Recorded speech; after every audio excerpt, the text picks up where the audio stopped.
फांसी दो, संविधान विरोधियों को फांसी दो, हमारी एकता, हमारी एकता, हमारी एकता, निजीकरण बंद करो, निजीकरण बंद करो, निजीकरण बंद करो, समान शिक्षा प्रणाली लागू करो,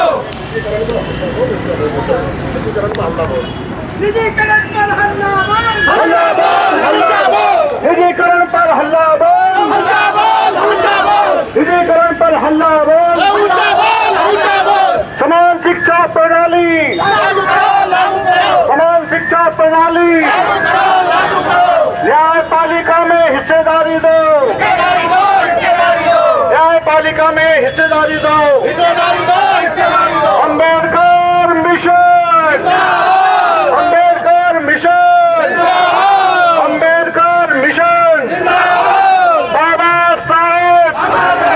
बाबा साहब डॉक्टर भीमराव अम्बेडकर, बाबा साहब, भारतीय संविधान जिंदाबाद, जिंदाबाद, जिंदाबाद,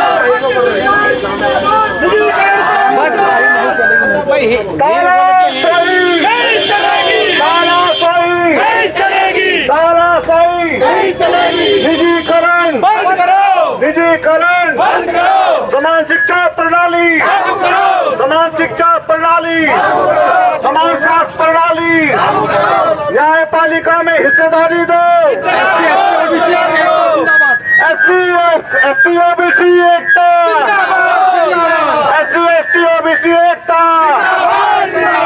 निजीकरण बंद करो, निजीकरण बंद करो, निजीकरण बंद करो, समान शिक्षा प्रणाली लागू करो, समान शिक्षा प्रणाली लागू करो, समान शिक्षा प्रणाली लागू करो, अम्बेडकर मिशन, अम्बेडकर मिशन, हमारी एकता, हमारी एकता।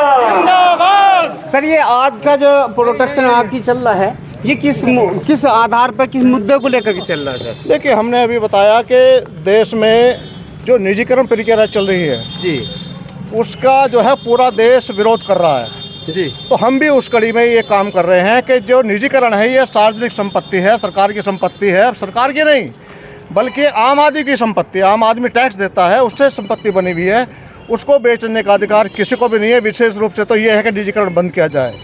और दूसरा ये है कि प्राइवेट सेक्टर, जी, प्राइवेट सेक्टर बढ़ा रही है गवर्नमेंट, तो प्राइवेट सेक्टर में भी एसटी, एसटी, ओबीसी को हिस्सेदारी मिलनी चाहिए, रिजर्वेशन मिलना चाहिए, ये हमारी मुख्य मांग है।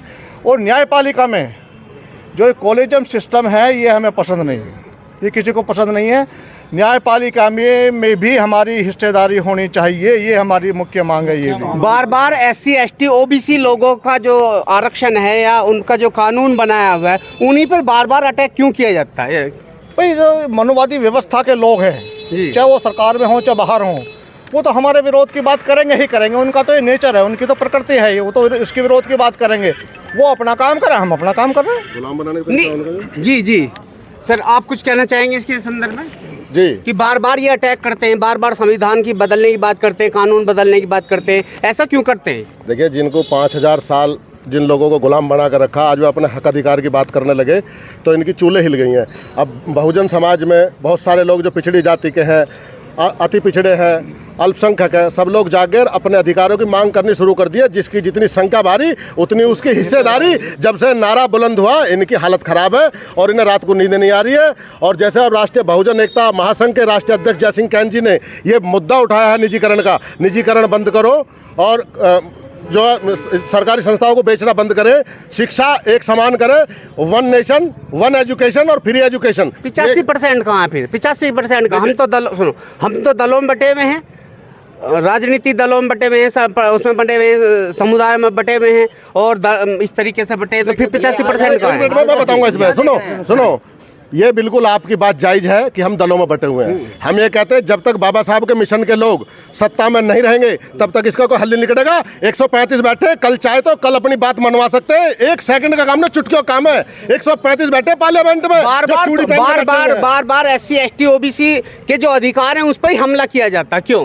भाई हमला इसलिए किया जाता है कि मैंने बताया ना कि उनको तो 5000 साल पहले की स्थिति पैदा करना चाहते हैं। 5000 साल पहले हमें गुलाम बनाया हुआ था, तो वो चाहते हैं कि वही स्थिति फिर दूसरे बहाल हो, वो हम पे अत्याचार करते रहे और हम सहन करते रहे। लेकिन हम सहन करने वाले अब नहीं हैं। दलित समाज, शोषित समाज, पिछड़ा समाज जाग चुका है। ऐसा नहीं लगता कि मतलब जो है ये हमारी जो यूनिटी है, बात करेगा, जो राज करेगा, जिसको बहुजन समाज कहा जाता है, वो बिखरा हुआ है, उसका कहीं ना कहीं फायदा नहीं उठाते ये लोग। देखिए, बिखरा हुआ नहीं है, इनकी करनी और कथनी में अंतर है। फूट डालो और राज करो। ये जो आप बात कह रहे हैं कि कहीं ना कहीं बहुजन समाज बिखरा हुआ नहीं है, ये फूट डालो राज करो वाली नीति अपना रहे हैं इस देश में। नहीं तो इससे पहले भी बहुत सरकारें रही हैं, बहुत सारे हुक्मरान रहे हैं। ऐसा आज तक नहीं हुआ देश में जैसा आज चल रहा है। निजीकरण से लेकर के चाहे आप किसी मुद्दे पर उठा लो, इस देश से प्रदेश में बहुत बुरी स्थिति है। इतनी बुरी स्थिति है कि आप सारी चीज़ देख रहे हैं खुद ही मीडिया के माध्यम से, सोशल मीडिया के माध्यम से। बहुजन समाज एक है और बहुजन समाज एक कई बार, जैसे कि अभी मैंने बताया था, आंदोलन चला था, किसान आंदोलन, और बहुजन समाज के लोग उसमें अहम भूमिका निभा रहे थे। बिल्कुल बिल्कुल। 2 अप्रैल वाला मामला था, उसमें बहुजन समाज के लोग भी मौजूद थे। ऐसा नहीं था कि एक ही जाति या एक ही धर्म के लोग थे, बहुजन समाज के लोग वहाँ मौजूद थे। और उस आंदोलन से 6 महीने के 6 घंटे के आंदोलन से सरकार को बैकफुट पर आना पड़ा। ऐसे ही निजीकरण का आज हमारे राष्ट्रीय अध्यक्ष जी ने ये आह्वान किया है लोगों को, ये मुद्दा उठाया है। देखना अभी बहुत जल्दी आज की ये खबर और आज का ये सिस्टम तमाम क्षेत्र में फैलेगा। और ऐसे ही निजीकरण का विरोध तुम देखना लगातार 1 महीने में राष्ट्रपति महोदय गेट तक और केंद्र सरकार के दरवाजे तक। अनिल जी, संसद भवन के नज़दीक संविधान की प्रतियां फाड़ दी जाती हैं, उसमें आग लगा दी जाती है। किस उद्देश्य को लेकर के वो ऐसा कार्य, ऐसा घिनौना कार्य कर पाते हैं? देखो, सत्ता में जो है, सत्ता में मनुवादी लोग बैठे हुए हैं। मैं समस्त Bahujan Samaj, SC, ST, OBC से निवेदन करता हूं, क्योंकि जब इस तानाशाह सरकार ने एक दलितों के खिलाफ एक आदेश किया, उस आदेश को लेकर 2 अप्रैल सन 1918 में इस देश के OBC समाज के लोग, दलित समाज के लोग रोडों पर आए। अभी आप कह रहे थे कि दलों में बटे हुए हैं। हमने ये दिखा दिया कि हम दलों में बटने के बावजूद भी अगर इस देश के दलित समाज में SC समाज के लोग, OBC समाज के लोग अगर चाहें तो दलों से हटके जब हम आंदोलन करने पे आएंगे तो इन तानाशाही सरकार की चूल से चूल हिलाने का काम करेंगे। और जो निजी क्षेत्र के मुद्दे को यहाँ लेकर आए हैं, जो बाबा साहब अम्बेडकर ने दबे कुचले लोगों को आरक्षण देने का काम किया था संविधान के माध्यम से, ये तानाशाह सरकार बार बार इस तरीके की घिनौनी हरकत ना हो, बार बार संविधान पर हमला ना हो, बार बार उसे बदलने की बात ना की जाए। क्या सोल्यूशन है इसका? सोल्यूशन यही है, इस देश के जो दबे कुचले लोग हैं उन्हें सब एक होना पड़ेगा। और जो बाबा साहब अम्बेडकर हमें संविधान के माध्यम से हमें अधिकार देकर गए हैं, उन अधिकारों को समझना पड़ेगा। इस देश के OBC और दलित समाज और जो भी दबे कुचले लोग हैं उन्हें एक होकर इस तानाशाह सरकार के खिलाफ आंदोलन करके संविधान को बचाना पड़ेगा। जब संविधान बचेगा तभी हमें अपने अधिकार मिलेंगे, उस अन्यथा नहीं मिलने वाले हैं। जी सर, इधर आइए। सर, आप क्या समझते हैं कि बार बार जो ना SC, ST, OBC के लोगों पर जो कानून बना हुआ है, जो संविधान बना है, जिसमें जो उनको अधिकार दिए हैं, उसी अधिकार को मिटाने की बात करते हैं, आप क्या समझते हैं? मेरा ये कहना है कि जो ये निजीकरण कर रहे हैं, ये आरक्षण ही तो ख़त्म कर रहे हैं। बताओ और क्या कर रहे हैं? भाई इन्होंने रेल बेच दी, हवाई जहाज बेच दिए। अगर सरकार भर्ती करेगी तो उसमें सबको आरक्षण देगी, और ये सब बेचते जा रहे हैं तो प्राइवेट में सब चला जाएगा तो कौन करेगा? बस इसका समाधान क्या है? समाधान जो आप हमारे MLA, MP लोकसभा में बैठे हैं, MP, वे वो समाधान वो बात करें। अब चुन के तो यहाँ से चले जाते हैं। आपके माध्यम से क्या होना चाहिए? मेरे माध्यम से ये होना चाहिए कि जो अपने ये SC वर्ग के MLA, MP है, इनका घेराव करो, SC वर्ग और इनसे SC का घेराव करो और इनसे कहो कि लोकसभा में हमारी मांगो। SC, ST, OBC कहाँ चला गया? OBC भी है, हाँ। OBC के साथ में भी अन्याय हो रहा। बताओ किसका हो रहा? सब इन्होंने मामला सब खत्म कर दिया, सारा देश बेच दिया इन्होंने, और बेचने लग रहे। लेकिन जनता फिर भी बावली हो रही। बेवकूफ कौन है फिर? जनता। हाँ, तो फिर उनको क्यों कोस रहे हैं? तो जनता वोट देती है, क्यों दे ऐसे आदमियों को वोट? मत दो भाई आपके सामने हमारी बात करे वोट उसे दो। आपके सामने आपके अधिकार खत्म हो रहे हैं तो आवाज कौन उठाएगा? तो आवाज उठेगी, धीरे धीरे ऐसी उठेगी, धीरे धीरे पहुंच जाएंगे सब वहाँ पे। कहीं ना कहीं जनता सोई हुई है। आप कह रहे हैं जनता सोई हुई है। जनता सोई हुई है। जनता अगर इनसे जवाब तलब करे, जो ये हमारे प्रतिनिधि हैं, जनप्रतिनिधि, तो ये इसका जनता ने आप जैसे लोगों को अपना प्रतिनिधि चुना है तो आवाज तो आपको उठानी चाहिए। जो लोग संसद में बैठे हैं, जो विधानसभा में देखो, प्रतिनिधि ये होता है कि किसी पार्टी का प्रतिनिधि नहीं होता। प्रतिनिधि होता है विधायक, एमपी, सांसद और एमपी, मंत्री, ये होते हैं प्रतिनिधि। इनसे जवाब तलब करो आप। सर, यदि आपकी मांगे नहीं मानी जाएंगी तो अगला कदम क्या होगा? अगला कदम ये होगा कि हम जो है पूरे समाज को साथ लेके दिल्ली जाएंगे और जंतर मंतर पर धरना देंगे। आंदोलन जिंदाबाद जिंदाबाद जिंदाबाद। जो संविधान की बात करेगा वही देश पे राज करेगा। सर, आप क्या कहेंगे?